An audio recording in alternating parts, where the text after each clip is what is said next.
All right. Well, good afternoon from sunny and warm Winkler, Manitoba.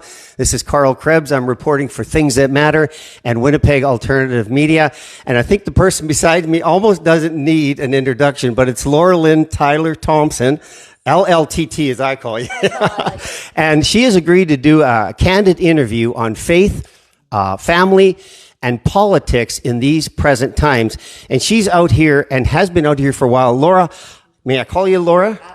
All right. How long have you been out in Winkler here?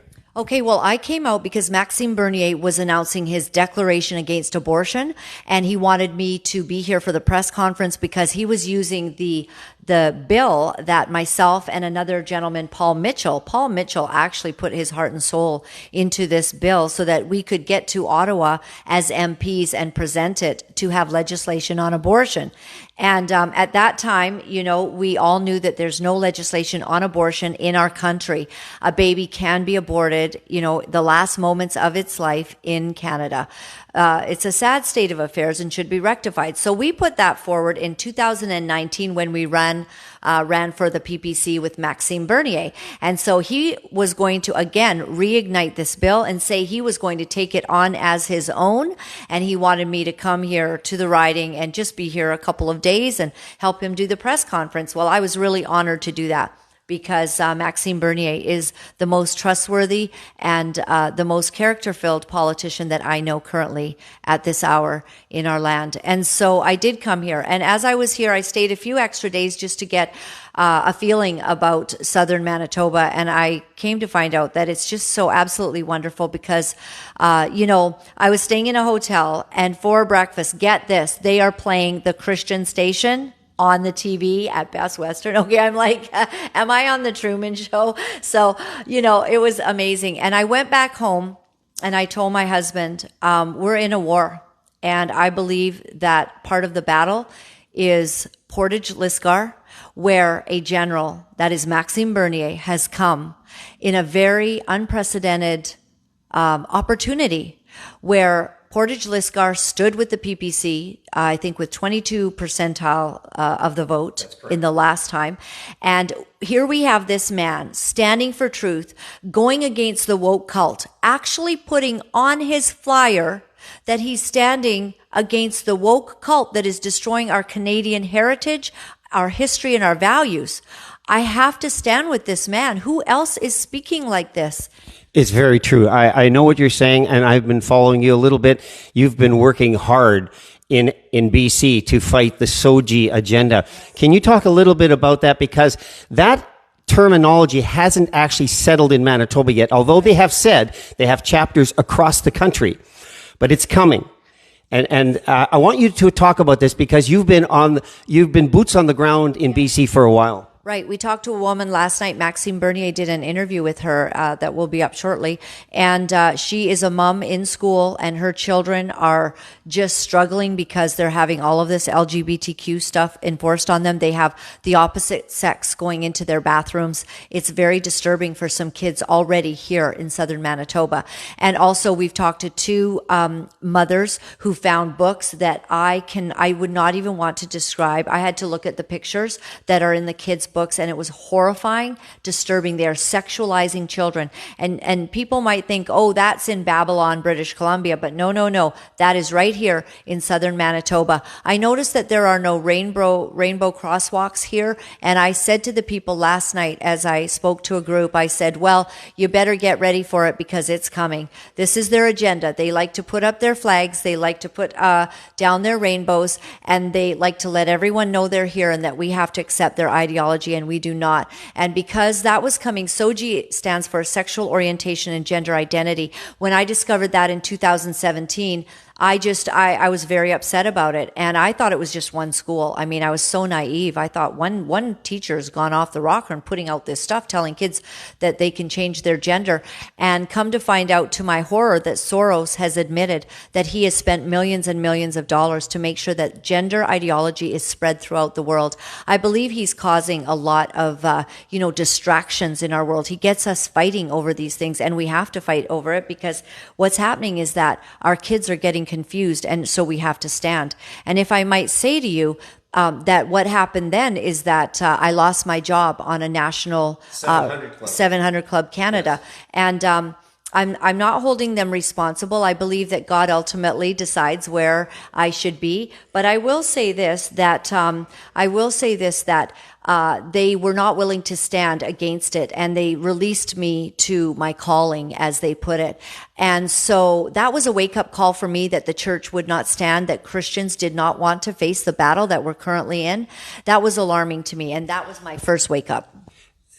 It's happening all over the place. We're seeing what used to be stalwart, convicted owners of companies standing against the woke crowd. But recently, as last week, and I was down in Arizona and traveling up to Canada, and the company Chick-fil-A, which has in the past stood up against the woke culture, recently announced that they're backing off and working to a more inclusiveness. And it's sad to see, because this man is strong enough to keep his stores closed on Sundays, but not strong enough to stand against the woke culture. And so how do you interpret that now? I mean, we're living in the times that we're seeing people falling away and backing down from their convictions. Yes, I interpret it that we're in a war, and we're in a war that we had better start being able to speak up and have those that will expose the evil works of darkness. We are called to do that in the Word of God.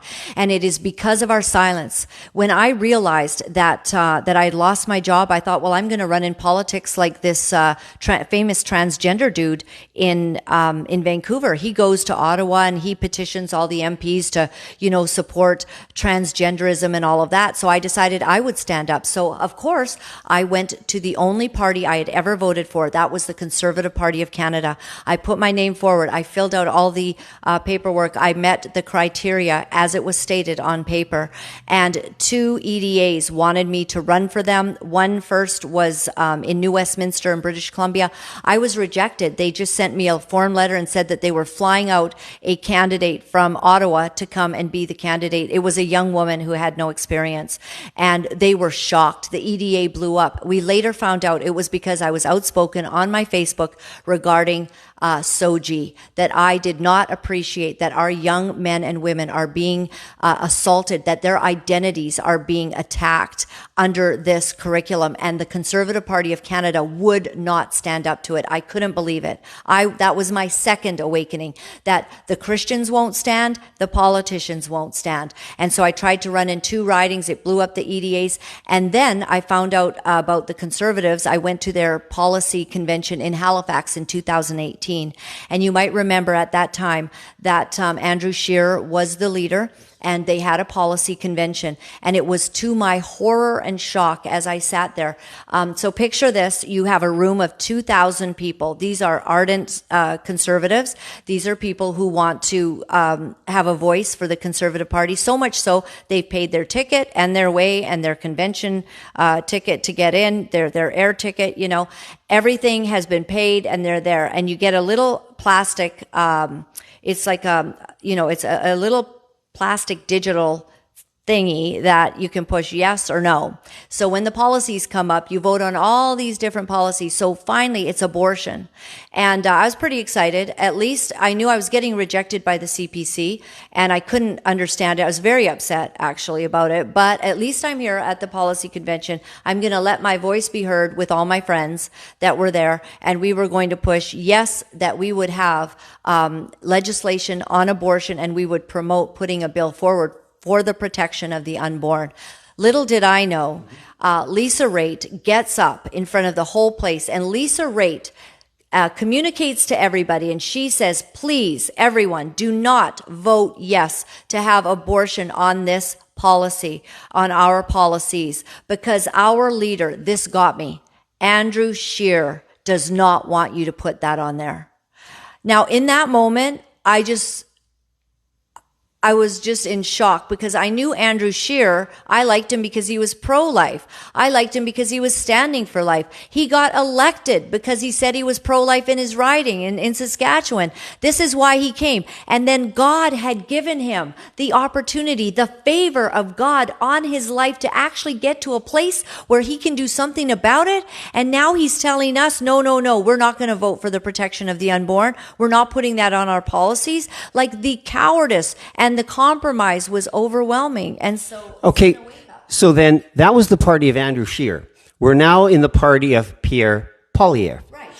And according to, and I've done it because I want to investigate the things that are brought to my attention, that in the Progressive Conservative Party handbook, there is a one-line entry, and I believe it's in 75 or 79, and it says there will be no policy on abortion. So how different is the party of Andrew Scheer to the one that is campaigning now? Because we have a pro-life. I was at the All Candidates Forum in Carmen, Manitoba, and I heard Brendan Leslie say that, which stirred a lot of emotion in the audience. So what do you say to the people that are wanting to vote for a party that doesn't want a policy on abortion? Then you shouldn't be voting for the Conservative Party of Canada. Poilievre, we have the clip. It says a Poilievre government will not support any legislation on abortion. They will not. I do not know what we are to do with a country that has gone against the principles and the character of God. We have invited judgment on our country. And let's go backwards. Let's go to Stephen Harper. Pro-life, had a majority government. He did a whole lot of things with the majority government, but he would not touch the issue of abortion. It left our country in a state of receiving the disgrace upon us, because there's very few countries in the world that have no legislation on abortion. And I believe that it invited the judgment of God. I truly do. Because right after we had Stephen Harper, pro-life, strong majority government, who did we then get? We got Justin Trudeau. That in the Old Testament would be like when one king does not obey God and God brings judgment with the next king onto a country, brings hardship. Because look at our economy now. Look what's happened under Justin Trudeau. And that, I do believe, goes back to the fact that Stephen Harper failed us. He failed those who want to honor God as a country by protecting the unborn, and now most definitely by protecting children and their identity. And let's not forget that in Stephen Harper's own 100, office workers that he had 30% activist LGBTQ. You're talking about in the Prime Minister's office? Yes, I am. In the Prime Minister's office, Stephen Harper had a choice of whoever he'd like to bring into his office. Who did he have? He had activist LGBTQ who were actively promoting, and gunning for gay marriage. It's funny, I know a gay guy and he's like, we don't want to be married. I don't know why we don't even asking for gay marriage. And so, but these activists were, and they were, they were there with Stephen Harper. And I heard from an MP, he was a Christian MP in Alberta, and he was approached by Stephen Harper's wife, and she in a hallway basically told him, you need to stand down. She said it in no words that you could miss what she was saying. You need to stand down, get off this topic. We're not supporting this. We're supporting gay marriage, and you need to stop it. And that was a big shock for him. That brings up another thought, because I had an opportunity to speak with, I won't use her name here, but she was running for the leadership of the provincial party. And a lot of people watching this will know who that is. And in confidence, and in a side conversation, it was all about the gatekeepers, the power brokers. Another person well in tune with politics says the PC party, this was their comment, as a PC, is a party of old white men calling the shots. So, but we have heard Pierre Poilievre talk about the gatekeepers. So where are the gatekeepers? Well, I don't know. I think Pierre Poilievre's probably doing his own gatekeeping right now, because he's made his thoughts and wishes known. He's a leader, so he gets to say what he's going to do. He's going to stay with the Paris Climate Accord. He supports this strange war going on between two different countries, the Ukraine and Russia. He will not say a word in the protection of young people who are being told that they can change their genders. He will not breathe a word about that. I'd like him to define what a woman is. I'd like to hear him openly do so.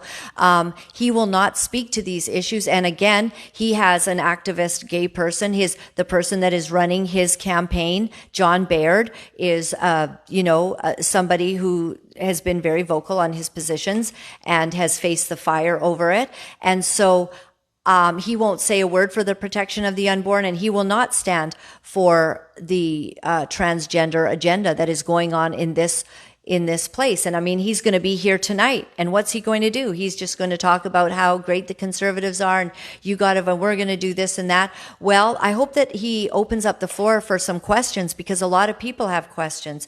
Here in this riding, I ask all of you, what does it matter if God can fix an economy? God can fix these things. But when you refuse to deal with God's heart issues, the unborn and children, it is better that you commit suicide, is what the word says. It is better you tie a millstone around your neck and throw yourself into the ocean. And for me, Maxime Bernier is the only one absolutely willing to address all of these issues. And it's a tough one. He's willing to wade into the waters, and his initial proposal may not go far enough for some people, but he wants to open up the discussion as opposed to it remaining a sealed, off the record, let's not talk about it thing. But you've been now here for several weeks. You've seen what it is. Do you know there could be as many as 30 churches in Winkler with a population of 14,000? There are just as many in Steinbach. We are, by most people's definition, a Bible Belt area of Manitoba. But I've been saying for a while, perhaps the belt has slipped. Perhaps it's somewhere down around our ankles where some kids like to wear their pants these days. I think it's time to pull up the belt of truth. So I'm reminded of scripture. You wear your faith on your sleeve, much like I do. If my people who are called by my name will humble themselves and pray and seek my face, then I'll forgive their sins and heal their land. And how important can that be? That supersedes an economy. Like you said, God can fix all that stuff. But God always gives you choice. It is the ultimate expression of love. Because if you have love without choice, you don't have love. You have a dictatorship. And we're called to choose. Choose for the unborn. We are here to protect them, the most vulnerable. And in that war that you mentioned earlier, it's the kids that are being sacrificed right now, as young as 5 years old. It is. And that's why I appreciate Maxime Bernier. When I was rejected from 2 Conservative Party ridings to run for them because I spoke out against this evil assault against the identity of our children, Maxime Bernier said, is that it? Is that why they rejected you? And he said, okay, never mind that. Let's go. You come and run with us. And so I ran with him, in the first by-election that he ever did. And I ran against Jagmeet Singh and we got 10.65. And I believe the strength of that was because people there were facing Soji so incredibly. They were willing to abandon even the Conservative Party that was in that riding and give Maxime 10.65% because we were willing to speak about the issues that matter to our families. And there is no one else willing to do that. And I have watched as riding after riding, the Conservative Party of Canada have rejected good Christian candidates, have rejected pro-life candidates, have squeezed them out. This happened in Oxford riding in Ontario, where there's also a by-election. The Conservative Party of Canada took out a wonderful guy named Garrett, and they put in a Hindi guy, and who just basically has, parachuted into the area and does not, he'll say the right things when he's speaking to people, but he is not going to be vocal. No Conservative Party member will ever be able to go against the woke cult because they will have to apologize the very next day or be told that they will never be allowed by the CPC to run again for their riding. They will lose their jobs. I had a good friend of mine. He's got some family that are involved in the PC Party of Manitoba, and he said the problem with the PC Party of Manitoba is that you can't find a conservative in it. And recently, Max has said he represents a true conservative in his values. And I want to talk on something because I caught the live with Max this morning on vote splitting. And I've been doing some stick handling with some of you out there about what is vote splitting. That's not happening in this by election because it's not an election. Speak to that for a minute because in some ways, this is all going to get redone in 2 years' time. Yes. So what an incredible opportunity that Portage-Lisgar has to actually vote in a voice that will give the CPC some accountability. He's going to call them to accounts. Why are you not opening this debate on abortion? Why are you not speaking for these children whose identities are being trampled on? And here's the thing about vote splitting. Vote splitting is only a problem when you've got like 30% liberal, 30% CPC, 30% PPC, okay? Then you've got, oh no, if we, one of us has to take it and the liberals are so strong that they might come up the middle and take it. Well, you can't do that here because the CPC or the liberals and NDP total together is 24%, okay? So that means that 76% of the vote is totally wide open. Now, if one guy gets 40 and the other gets 36, if one guy, however you split it, it's between two candidates. Those two candidates are Maxime and Brandon. And Maxime has an opportunity to give the CPC an incentive to pull their truth belt up. There's a group that started up, and I don't want to catch you off guard on it, but it's called CATS for short. I don't know if you've heard about it. Have you heard about it at all? Okay, it's Communities, Accountability, Transparency Councils. And what they're advocating for in the neutral political area is to hold the elected, whether it's NDP, Liberal, People's Party or the Conservative Party, to account that they would first swear to the constituents of the area. Because let me just say this statement and get your response. Have we not had too much of the federal government being represented to the people as opposed to the people being represented to the federal government? It's all one way. I'll tell you, the bureaucrats in in Parliament are deciding for all the parties, basically. They're all pulling puppet strings, and Trudeau's being pulled by puppet strings much bigger. I'm not certain that Pierre Poilievre won't be pulled by some, because he does stick to some of those UN Agenda 2030 things that the climate hysteria. He's definitely into the woke culture because he will not speak against it. So all of this is very concerning about Pierre Poilievre. But accountability is very, very important. I would love to be a part and see PPC be scrutinized over the accountability, because one thing is true about Maxime Bernier. He is a true blue conservative. He does believe, and yes, you made a comment about the abortion, well, starting at 6 months, and we've had some feedback on that, from conservatives. What? That's not enough. I said, okay, you ask Pierre Poilievre if he'll go even better. That's a valid point, because they don't even want to wade into the waters, because we're doing something. It appears to me, just my opinion on this, I don't want your response, is that it's easy enough to attack what Trudeau is doing. This is a drunken sailor in Ottawa with the credit card of Canada spending money like a drunken sailor. That's easy to fix. You said it too. Even God can do that on his own. He doesn't even need us to vote for that. What he's looking for is people to stand on their convictions and do what's right. And I think if we don't identify the sanctity of life, where does it go from there? Because everything begins at that inception, at that moment when God plants a seed. So I wonder how the Progressive Conservative Party, being conservative by name, can be conservative.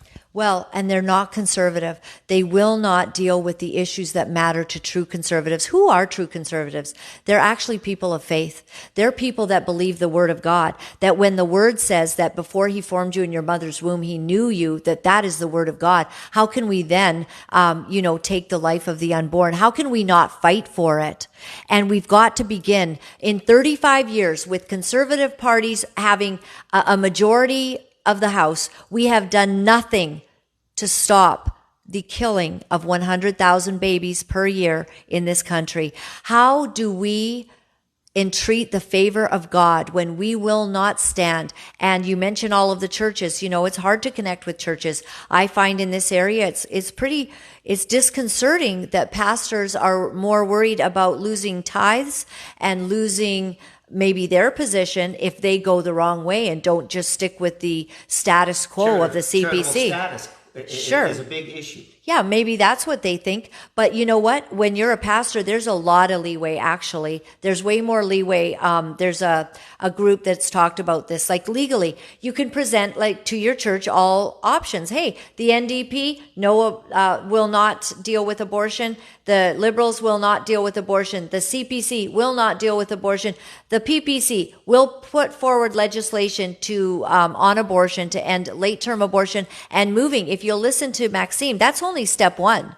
Then you need to come into line with the European, which is second stage. And hey, we should have Manitoba. Like in the States, you can't get an abortion in certain states now. There's a friend of mine, and it's happening behind the scenes, who wants to present to council here in Winkler and have the council put a bylaw in place that they will not allow abortions in the city of Winkler. Now, that's going to delve into regional health authority, which we all know about. It's a common in all of our provinces. But it is a start, and I think you have to start somewhere to be able to get to where you ultimately want to go. Yes, you do. You have to start. And so Maxime Bernier has the courage. He has the courage to speak on on his flyer, he says the evil woke cult. We have to stop the evil woke cult. But his number one is stop the evil gender ideology that is assaulting our children. That's his number one platform on his flyer that has been mailed out. Then it's about abortion. He's willing to speak on this. He's willing to get the debate open. And it cracks me right up if any true, CPC voter is going, well, that's just not enough. We'll just have to vote with the guy who's doing nothing about it. I don't know. It doesn't make sense to me. But I think that what God has brought here is an opportunity for a leader, a general. And I mean, when you're a leader of a party, you're a general. And Maxime Bernier he is a very humble man. He is a very kind man. He's an honest man. He's a truthful man. Case in point, he voted yes for Bill C-16. And then he reversed his position. I know this very day that... I'm going to give you the mic. Yep. All right. You want to make sure it's all good. Yeah, you betcha. Looking good. All right. Do I look okay? Is my lighting all right? Great. Okay. Okay. So this very day, somebody phoned and asked about Maxime Bernier's position and what they think of it. Oh, he voted yes for Bill C-16. That came out of Brandon's team today. And I said, well, he voted yes for C-16, as did all the other Conservative Party members. But Maxime Bernier was the only one. He spoke with Jordan Peterson, and Jordan Peterson explained on how Bill C-16 could become what reverses we might not have freedom of speech because of Bill C-16. So Maxime Bernier went public and reversed his vote on Bill C-16 and said, no, I no longer stand with that, and became, so I said, who's more honorable? The person who voted that way, got more knowledge, got more understanding, and changed his vote. And, in truth, people can vote to how Maxime Bernier might have voted when he was under the Conservative Party of Canada, and they were really being told how to vote, okay? But what he did then was he voted in certain ways that the Conservative Party, because he was an MP under them, and there's a lot of pressure that you vote that way. But on his own, in thinking over issues, just like Trump was formerly pro-abortion, and Trump became the most pro-life president of all time. Absolutely. And we have had some of this, digging up old potatoes. Yeah. And on several occasions, the former separatist, Maxime Bernier, has been parachuted into Manitoba looking for a job. I'm reminded in our faith of Paul, who was Saul, who changed his ways and believed that what he was doing at the time was right. But he came to an encounter with God. We come into an encounter with our own convictions, and that can easily cause us to change our mind. And that, I think, is the unfair tactic where we're saying, what you did formerly, what you did then, we all have it. You have it, I'm sure. Things that you said and did that you wouldn't do now. Yes, absolutely. And whenever somebody digs up all of this old stuff, I always think, well, I know they're going to dig up old stuff on me. And, the devil always likes to do that. He's an accuser of the brethren. Yes. But when I look at Maxime Bernier, here's a man who's made a few mistakes, as have all of us. And he is so willing to own up. You can ask him anything. Maxime Bernier, you can approach him about anything that you've heard in the past. But here's what he is. He's a man of his convictions. So if he thought one way before, but he now sees it a different way, he's willing to stand by those convictions, and he absolutely believes what he's saying. He is true blue. And for people that say he's an opportunist, My word. Maybe the Conservative Party of Canada should try being more opportunist by putting forward their own bill to end the abortion, to bring any kind of legislation. If maybe the Conservative Party of Canada should be such opportunists as to try to protect the children that are now seeing these overly sexualized books that are telling them that they can change their gender. Why isn't Pierre Poilievre asking his MPs to be the ones that stand in the gap for that? Not a word, silence. They have been weighed in the balances and they have been found wanting. And there is someone, and I will tell you that Hank Kuhneman many years ago said that God is going to bring a righteous ruler to Canada and that there will be a righteous rebellion of votes. Hank Kuhneman prophesied this over Canada in 2018. And I believe that time is coming where we are going to choose a righteous ruler, daring enough to speak up for the protection of the unborn, daring enough to speak up for the identities of our children and to stop the pedophiles and the perverts. He calls them perverts right on his flyer. That's the man I want, because we've come to such a place where all the perverts are taking over and everybody is just a free for all, and everyone, all the women that burned their bras in the 1960s, where are you? I mean, you burned your bras so that you could have women's rights, and now a woman is getting, now a woman is becoming man of the, now a man is becoming woman of the year. It does seem ironic that the women who are being marginalized in this effort by all that is woke are the ones that are the most silent. And it's a good point, because it's come to mind to me in the past when you were burning your bras asking for rights. Why aren't you the most vocal out there right now? Stare there like, well, of course a man who thinks he's a woman can participate in the women's sport event of swimming and take the gold from a woman. Yes, that's why we burned our bras.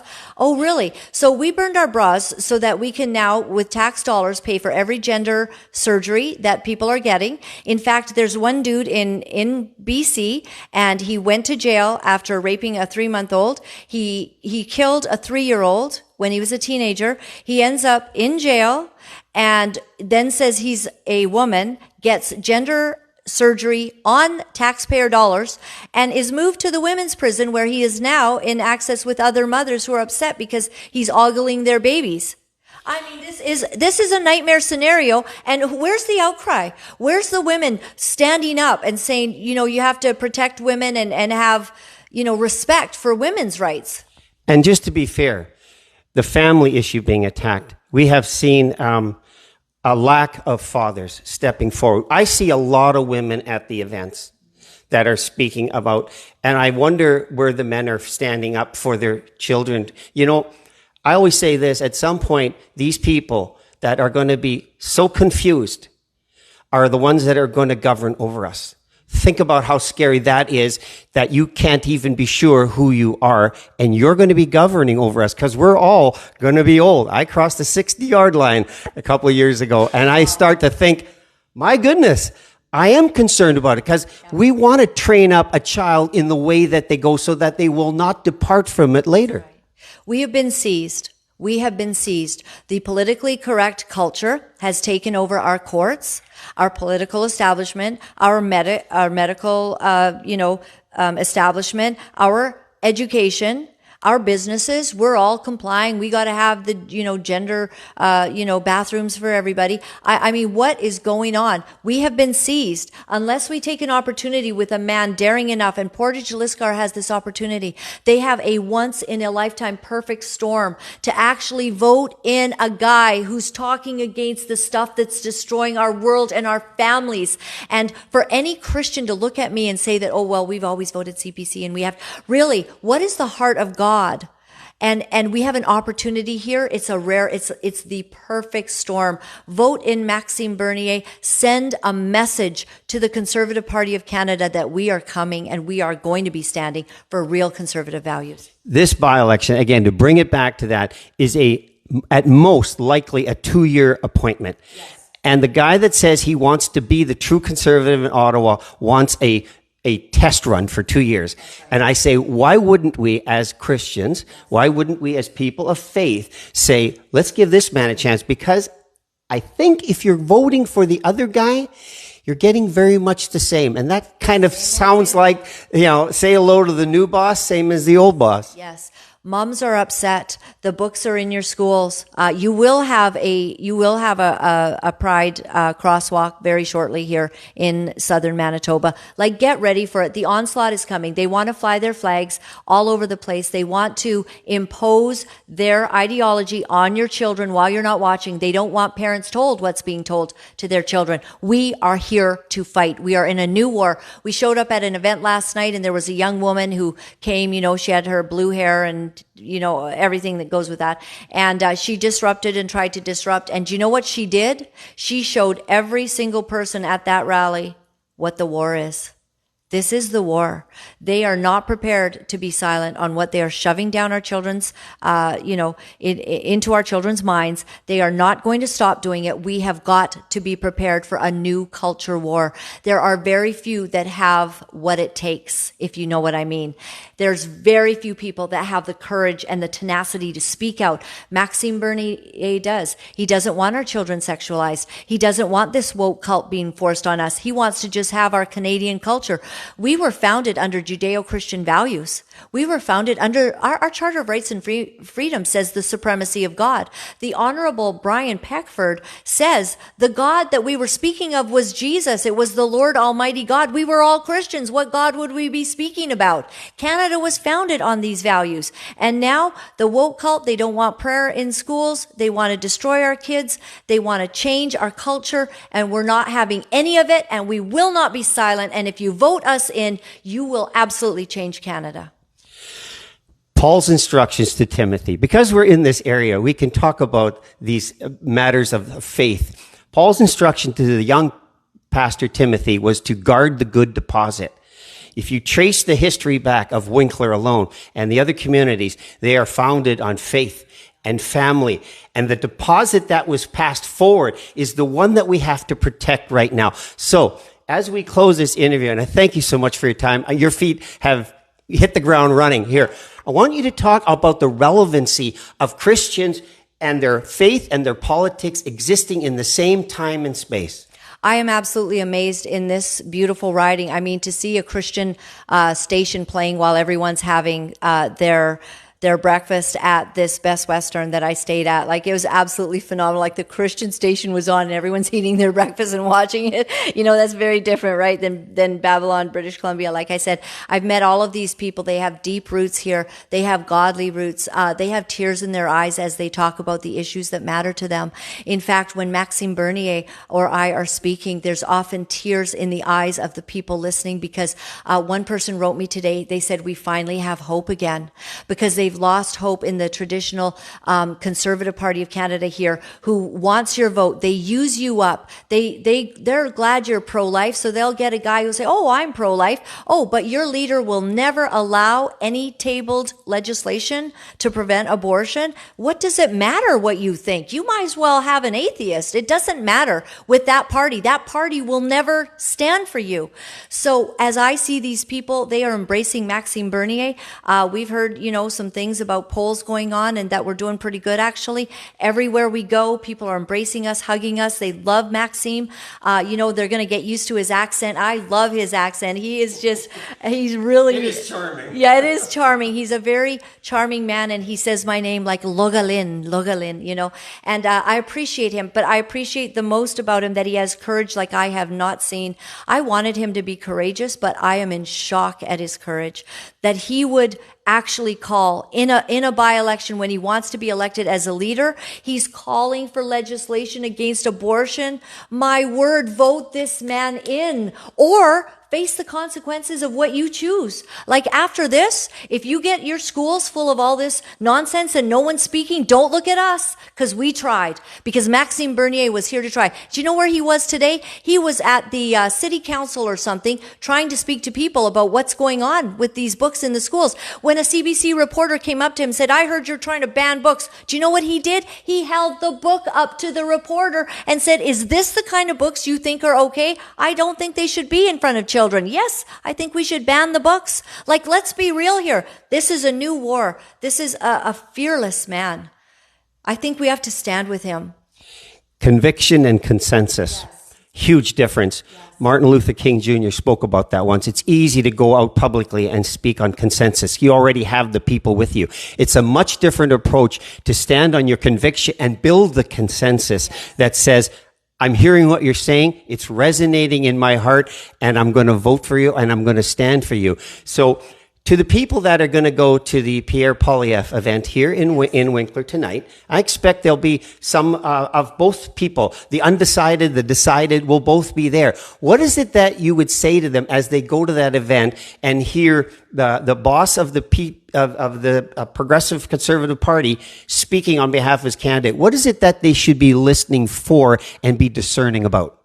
Pierre Poilievre has a lot of charisma, but he does not have the character or the heart of God operating in his politics. He does not care about the unborn. He will not speak up against the woke culture. He's embraced it. He's embraced a lot of things that will, his stand with the Paris Climate Accord, it's going to be harmful to your farmers. Yes, he says some things that are good, and I like the way that he debates, but that will not win the favor of God on our country. For many years now, we have incurred the judgment of God on our nation because the Conservative Party of Canada and on its whole has not been willing to do the right thing when they had the power to do it.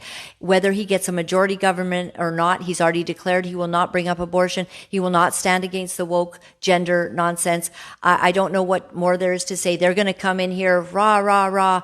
We're the party that you've always voted for. They love the conservative parties. They have used them. They love the conservative vote. They have used the conservative people to trick them into believing that they will support their principles when they have done exactly zero, exactly nothing for them for decades. It's time to do something different and not keep returning to the insanity of what you've always done. Habits are hard to break. And this area has, for more than 40 years, elected a progressive conservative. So the challenge here is to take up the 2-year challenge and take on a man who is putting forward his convictions and say, as Ronald Reagan once said famously, if you're happy with the last 4 years, then I know what you're going to vote. But if you're not, would you give me a chance? Would you say that embodies the sentiment and the intention of Maxime Bernier? Yes, I do. And he is a trustworthy man. And give him a shot. Give him a chance to see what he'll do. He will be sounding off. He will be doing so many press conferences, probably daily. Knowing him, he is going to be talking about the issues that matter to our families, about the woke cult. He's going to be talking about the things that matter to us. And he will, at his earliest convenience and at his earliest availability, he will table legislation for abortion. And guess what? I hope some CPC members rise to the occasion and vote with him along with that, because that will be the true test. If all those people that got voted in because they're pro-life will actually vote for a pro-life legislation bill, that would be fascinating. Give Maxime Bernier a chance. What do you have to lose? You can vote him out in 2 years. What do you have to lose? This is going to be fun. I agree. Laura, I want to thank you for doing this interview. It's been an absolute pleasure. This has been Carl Krebs. I'm reporting for Things That Matter, and we've been talking about some of the things that matter. So share this out, and God bless you all wherever you are.